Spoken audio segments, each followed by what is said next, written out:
বিসমিল্লাহির রহমানির রহিম। সম্মানিত সুধী, আসসালামু আলাইকুম। সবাইকে আমাদের YouTube channel VAT and tax স্কুলের পক্ষ থেকে আন্তরিক শুভেচ্ছা এবং অভিনন্দন। সম্মানিত সুধী,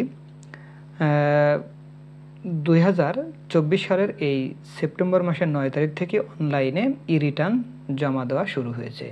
ই-রিটার্নে আপনি সকল হেডের ইনকামগুলি মোটামুটি অ্যাডজাস্ট করতে পারবেন। তবে আজকের ভিডিওতে আমরা শেয়ার করব যে বেসরকারি চাকরি খাতে আয় যাদের আছে, পাশাপাশি আপনার এফডিআর, ডিপিএস, সঞ্চয়পত্র, ব্যাংক ইন্টারেস্ট আছে, তারা অনলাইনে ই-রিটার্ন কীভাবে জমা দেবেন তার A to Z শেয়ার করার চেষ্টা করব। তাই ভিডিওটি না টেনে শুরু থেকে শেষ পর্যন্ত দেখুন। সম্মানিত সুধী, আমরা যখন etaxnbr.gov.bd-তে লগ ইন করেছি, লগ ইন করার পরে আমাদের পাসওয়ার্ড অর্থাৎ টিন নাম্বার এবং পাসওয়ার্ড দিয়ে লগ ইন করলে আমাদের এই পেজটি শো করে। ওকে, যারা রেজিস্ট্রেশন কীভাবে কমপ্লিট করবেন এটা আমার প্রথম একটা আলাদা ভিডিও রয়েছে। 24-25 অর্থবর্ষে বা 24-25 করবর্ষে সঞ্চয়পত্র, এফডিআর, ডিপিএস কীভাবে দেখাবেন সেখানে পুরো ডিটেলসটাই বলা আছে। তবে আমরা এখানে শর্ট করব। এখান থেকে আমরা যে হেডগুলো দেখাবো সেটা হলো বেসরকারি চাকরি খাতে আয়, এফডিআর, ডিপিএস, সঞ্চয়পত্র, ব্যাংক ইন্টারেস্ট। ওকে, তাহলে এগুলো বাই ডিফল্ট সিলেক্ট করা থাকে। ইনকাম ইয়ার ঠিক থাকবে। আমাদের any taxable income in the above mention year yes দিয়ে দেবো। Any income which is fully exempted from tax no দিয়ে দেবো। রেসিডেন্সিয়াল স্ট্যাটাস রেসিডেন্ট দিয়ে দেবো। এখান থেকে আমার ইনকাম ফ্রম এমপ্লয়মেন্ট দিয়ে দেবো বা ইনকাম ফ্রম জব। এরপরে আরেকটা অপশন দেবো ইনকাম ফ্রম ফিনান্সিয়াল অ্যাসেট অর্থাৎ এফডিআর, ডিপিএস, ইন্টারেস্ট। ওকে, এখানে আর তেমন কোনো কিছু সিলেক্ট করবো না। এরপরে আমরা সেভ অ্যান্ড কন্টিনিউতে ক্লিক করবো। ওকে, সেভেন কন্টিনিউতে ক্লিক করার পরে এরপরে আমরা নেক্সট পেজে চলে গেছি। নেক্সট পেজে আমরা এখান থেকে আপনার যে সিটি কর্পোরেশন, আপনার যে এরিয়া, সেই এরিয়াটা এখান থেকে সিলেক্ট করে নেবেন। আমি ঢাকা উত্তর সিটি কর্পোরেশন সিলেক্ট করে নিলাম। ওকে, এরপর থেকে এখানে আমার যেহেতু এফডিআর আছে, ডিপিএস আছে, সঞ্চয়পত্র আছে, সেহেতু আমি ট্যাক্স রিবেট ক্লেম করব। ওকে, এই জন্য ইয়েস। যদি আপনার না থাকে তাহলে নো দিবেন। আপনি শেয়ার হোল্ডার ডিরেক্টর নয়, এই জন্য আমি নো দিয়েছি। যদি আপনি ডিরেক্টর হন তাহলে ইয়েস দিয়ে দেবেন। আমার গ্রস ওয়েলথ 50 লক্ষ টাকার বেশি না। যদি আপনার বেশি হয় তাহলে ইয়েস দিয়ে দেবেন। আপনার মোটর কার থাকলে ইয়েস দিয়ে দেবেন। আমার নাই। তারপর হচ্ছে ওন অফশোর প্রপার্টি যদি থাকে তাহলে ইয়েস দিয়ে দেবেন। হাউস প্রপার্টি যদি থাকে, সিটি কর্পোরেশনের মধ্যে হাউস, বিল্ডিং, ফ্ল্যাট যদি থাকে তাহলে ইয়েস দিয়ে দেবেন। আমি নো দিয়ে দিয়েছি। যেহেতু এগুলো সবগুলো নো, সেহেতু আমার আয়ের জন্য IT 10B বাধ্যতামূলক নয়, বাট আমি সাবমিট করব, এই জন্য ইয়েস দিয়ে দিচ্ছি। ওকে, এরপরে সেভ অ্যান্ড কন্টিনিউতে ক্লিক করব। এরপরে যেটা করতে হবে, এখান থেকে এমপ্লয়মেন্ট স্ট্যাটাস, এখান থেকে এমপ্লয়মেন্ট টাইপ আমি সিলেক্ট করব। যেহেতু আমি প্রাইভেট জব করি, সেখান থেকে এই যে এখানে গভর্নমেন্ট পে স্কেল, এটা হলো যাদের স্যালারি আইবাস প্লাস প্লাস সফটওয়্যার থেকে হয়, এটা হলো সরকারি চাকরিজীবী। দ্বিতীয়ত হলো government pay scale payment not through আইবাস plus plus, অর্থাৎ আইবাসের বাইরে যারা। আইবাস কারা? আইবাস হচ্ছে যে আপনার রাজস্বভুক্ত যে কর্মকর্তা কর্মচারী, তাদের জন্য আইবাস plus plus. But government pay স্কেলের বাইরে অর্থাৎ আইবাস প্লাস প্লাস এর বাইরে কারা আছে, যেমন সোনালী জনতা, অগ্রণী, রূপালী, বিভিন্ন ধরনের ইউনিভার্সিটি, যাদের স্যালারি রাজস্বভুক্ত নয়, তাদের আইবাস প্লাস প্লাস এটা। আর যেহেতু প্রাইভেট কোম্পানিতে বেসরকারি খাতে জব করে তাদের দেখাবো, এই জন্য আদার দেন গভর্নমেন্ট পে স্কেল। ওকে, এখান থেকে আপনার নেম অফ দ্য এমপ্লয়ার, আপনার যে প্রতিষ্ঠানে জব করেন সেখানে দিয়ে দিবেন তার নাম, আপনার ডেজিগনেশন কি, আপনার সারা বছরের বেসিক কত, 2023 সালের 1 জুলাই থেকে 30 জুন 2024 পর্যন্ত টোটাল বেসিক কত, হাউস রেন্ট কত, মেডিকেল কত, কনভেন্স কত, এটা দিয়ে দিবেন। ফেস্টিভ্যাল বোনাস কত। এই হেডের বাইরে যদি কোনো হেড থেকে থাকে এখান থেকে সিলেক্ট করে অ্যাড করে নেবেন। এভাবে এখানে যে আছে, ধরেন সাপোজ আপনার জন্য এমপ্লয়ার্স কন্ট্রিবিউশন থাকতে পারে না, এরিয়া স্যালারি, এই যে এখানে ক্লিক করবেন, দেখবেন অটো অ্যাড হয়ে যাবে। এই যে অ্যাড হয়ে গেছে। আবার এখান থেকে লাল ইয়া দিয়ে ডিলিট করে দিতে পারবেন। ওকে, তথ্য ফিল আপ করার পরে আপনি এমপ্লয়মেন্ট সামারি দেখবেন। এইখানে আমি যদি এরকমভাবে এমপ্লয়মেন্ট সামারিটা আমরা যেহেতু ফিল আপ করিনি, এই জন্য এমপ্লয়মেন্ট সামারি কিছু দেখাইনি। ওকে, তাহলে এমপ্লয়মেন্ট সামারি আপনার টোটাল ইনকাম কত, ট্যাক্স এক্সেমটেড ইনকাম কত, ট্যাক্সেবল ইনকাম কত, পুরোটাই আপনাদের দেখাবে। ওকে,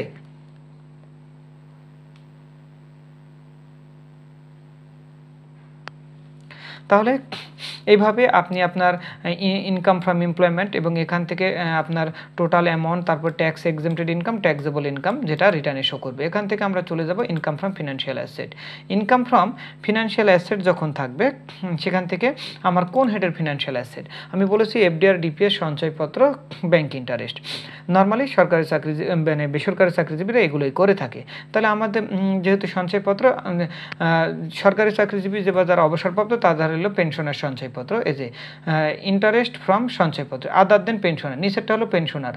আর পরিবার সঞ্চয়পত্র, 3 মাস মুনাফা অন্তর মুনাফাভিত্তিক সঞ্চয়পত্র, এটা এই হেডে।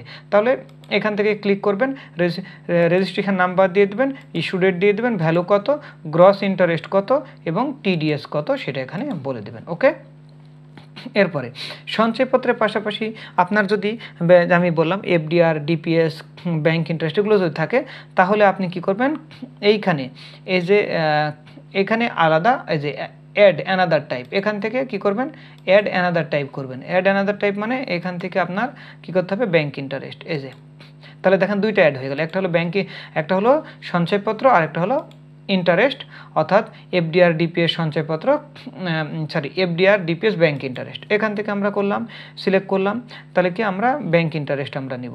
তো এখান থেকে আমরা যে নিয়েছি ইন্টারেস্ট, প্রফিট আর ব্যাংক। ওকে, তো এখান থেকে আমার ব্যাংকের নাম নিয়ে নিব, কোন ব্যাংকে আমরা এফডিআর, ডিপিএস, ব্যাংক ইন্টারেস্ট আছে, ব্যাংক অ্যাকাউন্ট আছে, সেভিংস অ্যাকাউন্ট, অ্যাকাউন্ট নাম্বারটা বলবো, গ্রস ইন্টারেস্ট বলবো, related service charge, excise duty, bank charge থাকলে এগুলো দিয়ে দিব, টিডিএস কত সেটা দিয়ে দেবো। তাহলে এই হেডের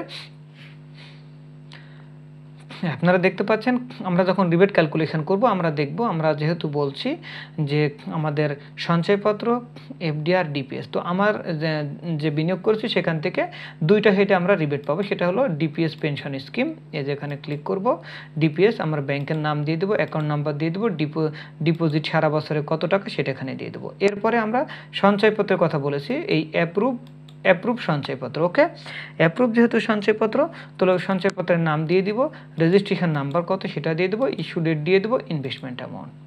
এটা হয়ে গেলে অটো এখানে ইনভেস্টমেন্ট অ্যালাউন্স কতটুকু অ্যালাউ হবে, যে আমরা জানি যে ডিপিএসের ক্ষেত্রে 1,20,000 টাকার বেশি মানে ইনকাম ট্যাক্স রিবেট ক্যালকুলেশনে আসে না, এটা একটা কথা। দ্বিতীয় কথা হলো সঞ্চয়পত্র যতই বিনিয়োগ করেন না কেন ইনভেস্টমেন্ট ট্যাক্স রিবেট ক্যালকুলেশনে শুধুমাত্র আসবে কত টাকা, 5 লক্ষ টাকা। ওকে, তাহলে এটা শেষ। এর এক্সপেন্স যেটা IT10 কি double B, IT10 double B, এখানে এক্সপেন্স ফুড, ক্লোথিং এবং আদার এসেনশিয়াল গত 12 মাসের যা হয় সেটা এখানে বসাই দিবেন। আপনার অ্যাকোমোডেশন, আপনার বাসা ভাড়া যদি থাকে তাহলে 12 মাসের এটা বসাই দিবেন। আর যদি বাবার বাসায় থাকেন তাহলে বলবেন living in father's house, living in husband house, living in মানে যা যেটা আর কি। ওকে, আপনার যদি গাড়ি থাকে তাহলে এখানে ফুয়েল মেনটেন্যান্স দিয়ে দেবেন, আপনার গাড়ি না থাকলে 12 মাসে আপনার ট্রান্সপোর্টেশন কত হয় সেটা এখানে বলে দেবেন। হাউস হোল্ড যে ইলেকট্রিসিটি আপনার 12 মাসে কত খরচ, গ্যাস, ওয়াটার, সিওয়ারেজ, গার্বেজ এটা এখানে দিয়ে দেন। তারপরে আপনার বাসায় যদি ইন্টারনেট কানেকশন থাকে, টিভি থাকে, মোবাইল বিলে এর মধ্যে দিয়ে দিতে পারেন। আপনার বাসায় যদি কাজের বুয়া থাকে তাহলে যে এটা home support and other expense এটা এখানে বসাই দেন। আপনার স্কুলগামী ছেলে মেয়ে থাকলে 12 মাসে কত টাকা খরচ হয় সেটা এখানে দিয়ে দেন, টিউশনি সহ। আপনার এই ঈদে যে খরচগুলো হয়, বিভিন্ন ধরনের যে অকেশন থাকে সেখানে যে খরচ হয় সেটা এখানে দিয়ে দেন।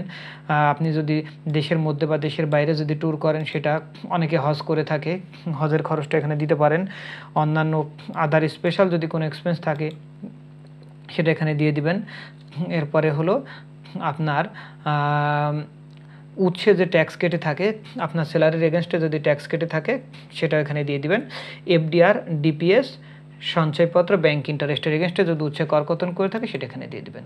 ওকে, আপনার যদি গাড়ি থাকে তাহলে এনভায়রনমেন্টাল সার যদি প্রযোজ্য হয় সেটা এখানে দিয়ে দেবেন। গাড়ির ট্যাক্সটাও এখানে পেমেন্ট অফ ট্যাক্সের মধ্যে চলে আসবে। ওকে, এরপরে আমরা চলে যাব অ্যাসেটস অ্যান্ড সম্বন্ধে। শুধু আপনারা দেখতে পাচ্ছেন এখানে দেখেন assets and liabilities auto feel, মানে 2023-24-এ যদি কোনো তথ্য ফিল আপ করে থাকেন, হ্যাঁ, তাহলে ওই তথ্য এখানে কিন্তু প্রিজার্ভ করা থাকবে।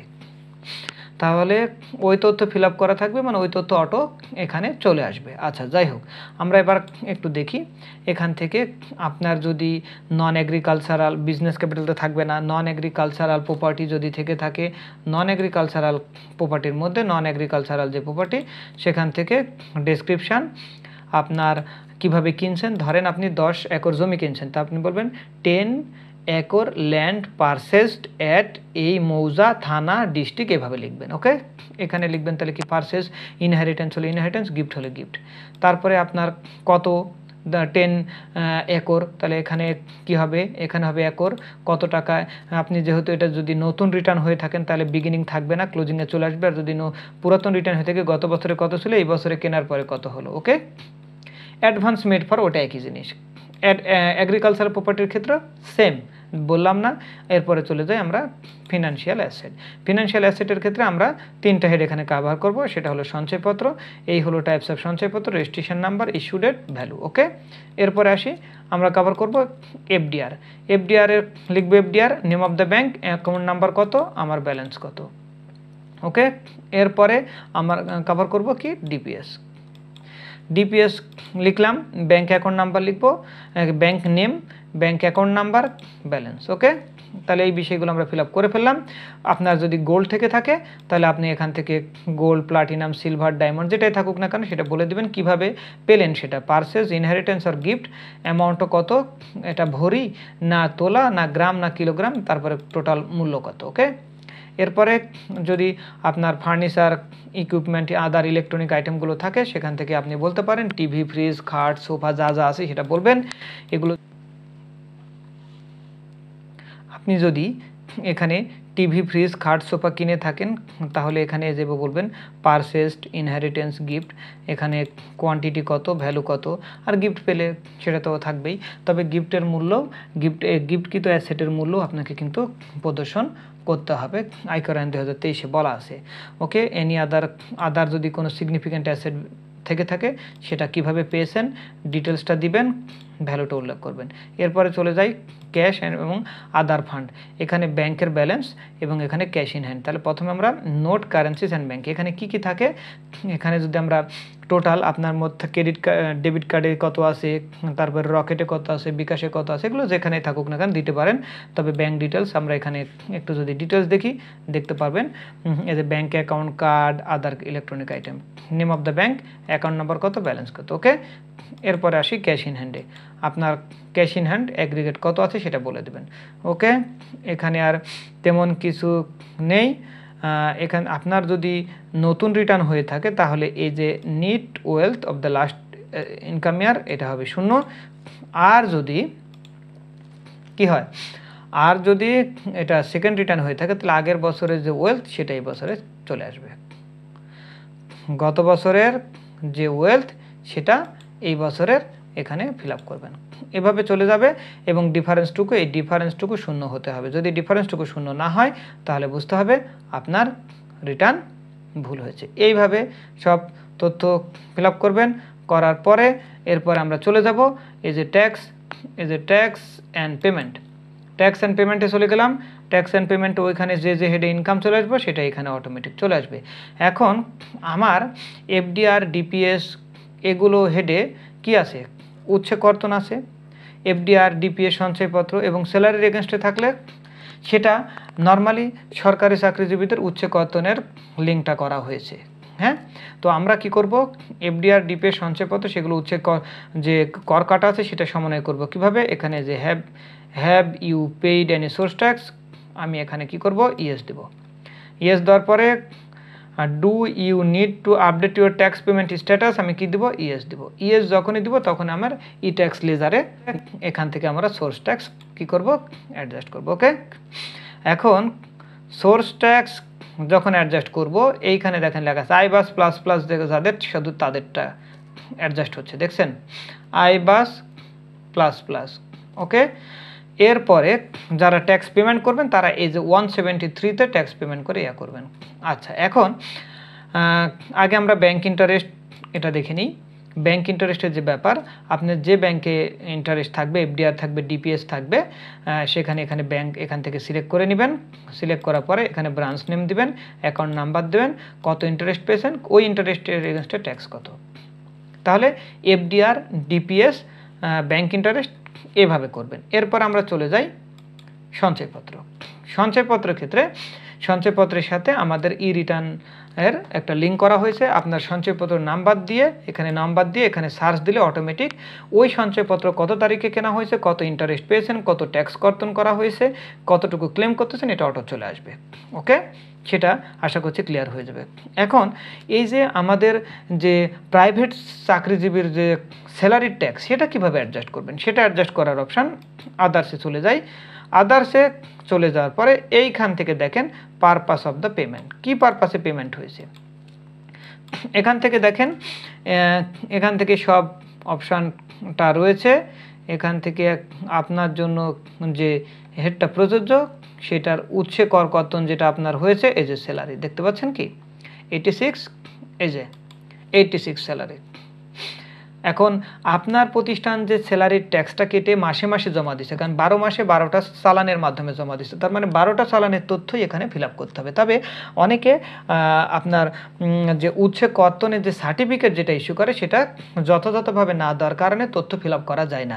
এজন্য রিকোয়েস্ট থাকবে, যারা যে সকল লিমিটেড কোম্পানিগুলো আপনাদের স্টাফের স্যালারির ট্যাক্স কর্তন করছেন এবং স্যালারি ট্যাক্স কর্তন করার পরে বছর শেষে যখন বেতন সার্টিফিকেট দিবেন, যেখানে শুধুমাত্র চালানের টাকা বলে ছেড়ে দেন এবং 12 মাসের 12টা চালান, কি কি তথ্য ওই স্যালারি সার্টিফিকেটে থাকবে। তার মানে কি 12 মাসের 12টি চালান নাম্বার থাকবে, 12 মাসের চালান অ্যামাউন্টে থাকবে। মানে হলো আপনি তো জমা দিয়েছেন একবারে গ্রস, ধরেন 1 লাখ টাকা জমা দিয়েছেন, এই 1 লাখ টাকার মধ্যে মিস্টার রহিম বা করিম বা সালামের ট্যাক্স হলো মাত্র 500 টাকা। তাহলে কি আপনাকে এখানে বুঝতে হবে, তার মানে চালান মানে আপনি এক চালানে দিচ্ছেন সাপোজ 1 লাখ, তাহলে মানে চালান অ্যামাউন্ট কত, 1 লাখ। রেফারেন্স নাম্বারটা দিবেন, কোন ব্যাংকের মাধ্যমে জমা দিয়েছেন সেটা এখানে উল্লেখ করবেন। এরপরে আসি ডিপোজিটিং অথরিটি আর পারসন, কোন অথরিটি ডিপোজিট করেছে, কে করেছে, এরপরে চালান ডেট, তারপরে ওই টাকার মধ্যে টোটাল এই চালান অ্যামাউন্টের মধ্যে আপনার কত টাকা সেটা এখানে বসিয়ে দেবেন এবং এইখানে লাস্ট হলো আপনার ব্যাংকের পাশে ব্রাঞ্চ নেম। এই সমস্ত তথ্য আপনার স্যালারি সার্টিফিকেট যখন দিবেন তখন উৎসে কর্তন থাকলে এই তথ্যগুলো পুরোটাই কিন্তু আপনাকে কি করতে হবে, অন্তর্ভুক্ত করতে হবে, নইলে কিন্তু ভুল হয়ে যাবে। তাহলে কিন্তু অর্থাৎ যথাযথ ইনফরমেশন না থাকলে কিন্তু আপনার স্যালারির ট্যাক্স কর্তন করার পরেও, অর্থাৎ স্যালারি সার্টিফিকেট থাকার পরেও আপনি কিন্তু অনলাইনে রিটার্ন জমা দিতে গিয়ে ভুলভাল রিটার্ন আপনাকে জমা দিতে হবে বাধ্য হয়ে। তাহলে আপনার কি থাকবে, স্যালারির ট্যাক্স সার্টিফিকেটে আপনার ধারা থাকবে, চালান নাম্বার থাকবে, 12 মাসের 12টা চালান, 12 মাসের 12টা চালান অ্যামাউন্ট, রেফারেন্স নাম্বার ব্যবহার করবেন যেটা থাকবে, কোন ব্যাংকের মাধ্যমে জমা দিয়েছেন, ব্রাঞ্চের মাধ্যমে জমা দিয়েছেন, 12টা চালান ডেট থাকবে, পাশাপাশি আপনার কি থাকবে, 12টি ক্লেম অ্যামাউন্ট থাকবে। এইভাবে আপনি করবেন। তারপরে আপনি কি করবেন, সেভ দিবেন, সেভ হয়ে যাবে। এরপরে ট্যাক্স পেমেন্ট স্ট্যাটাস আপডেট করবেন, এই যে হাতের বাম সাইডে ট্যাক্স পেমেন্ট স্ট্যাটাস, এখানে ক্লিক করলেই অটো দেখাবে। এরপরে এই যে গো টু দ্য রিটার্নে চলে যাবেন। যখন এর সাথে আমরা আবার মূল রিটার্নে চলে আসছি। ওকে, এইভাবে যখন সমস্ত ইনফরমেশান ইনকর্পোরেট করা হয়ে যাবে তখন এই যে নিচে দেখেন প্রসিড টু অনলাইন। আপনার যদি পেমেন্ট করার দরকার হয় তাহলে আপনি ট্যাক্স পেমেন্ট, এই যে পেমেন্ট উইথ দ্য রিটার্ন, এইখান থেকে আপডেট করে নিতে পারবেন। এই যে এখান থেকে অটো, বা আপনি ট্যাক্স পেমেন্ট করার পরে আপনি কি করবেন, ট্যাক্স পেমেন্ট করার পরে এই চালান নাম্বার দিয়ে অটো অ্যাডজাস্ট করে দেবেন ওই ই রিটার্ন লেজারে। ওকে, এরপরে এই proceed to online, proceed to অনলাইনে করলে আপনি আপনার রিটার্নটা দেখতে পাবেন। প্রসিড টু অনলাইন, এই হলো আপনার রিটার্ন, এই হলো আপনার রিটার্ন ভিউ করতেছেন। ওকে, রিটার্ন ভিউ করার পরে যেটা করতে হবে, নিচের দিকে চলে স্ক্রল ডাউন করে নিচের দিকে চলে আসেন। নিচের দিকে চলে আসার পরে আপনাকে যেটা করতে হবে সেটা হচ্ছে এই যে সাবমিট অনলাইন, সাবমিট রিটার্ন। ওকে, এই সাবমিট দিলেই আপনি রিটার্ন সাবমিট হয়ে যাবে। আর আপনি এই ইয়া থেকে আপনার রিটার্ন যখন সাবমিট হয়ে যাবে, সাবমিট হওয়ার পরে আপনি যেটা করবেন সেটা হচ্ছে এই যে ট্যাক্স রেকর্ড থেকে আপনি কি কি পাবেন, রিটার্ন পাবেন, এখান থেকে অ্যাকনলেজমেন্ট সার্টিফিকেট, অ্যাকনলেজমেন্ট স্লিপ পাবেন এবং সার্টিফিকেট স্ট্যাটাসটাও জানতে পারবেন বা সার্টিফিকেটটাও করতে পারবেন এবং পিএসআর ভেরিফিকেশান রিকোয়েস্টটাও ভেরিফিকেশন করতে পারবেন এখান থেকে। এইভাবে একজন বেসরকারি প্রতিষ্ঠানে কর্মরত বা চাকরিজীবী তার যদি চাকরি খাতে আয়, সঞ্চয়পত্র, এফডিআর, ডিপিএস, ব্যাংক ইন্টারেস্ট থাকে, তাহলে এইভাবে তিনি অনলাইনে A to Z return fill up করবেন। আশা করছি পুরো বিষয়টা ক্লিয়ার হয়েছে। যদি ক্লিয়ার না হয়ে থাকে তাহলে আমাদের নাম্বার দেওয়া থাকবে, হোয়াটসঅ্যাপ নাম্বারে আমাদের সাথে যোগাযোগ করতে পারবেন। কোনো রকম ইনকাম ট্যাক্স, ভ্যাট, কাস্টমস সংক্রান্ত কোনো ধরনের সেবা নিতে হলে আমাদের হোয়াটসঅ্যাপ নাম্বারে যোগাযোগ করবেন, ইনশাল্লাহ সহায়তা করা যাবে। তাহলে সম্মানিত সুধী, আজকে পর্যন্তই। সবাই ভালো থাকবেন, সুস্থ থাকবেন। আসসালামু আলাইকুম।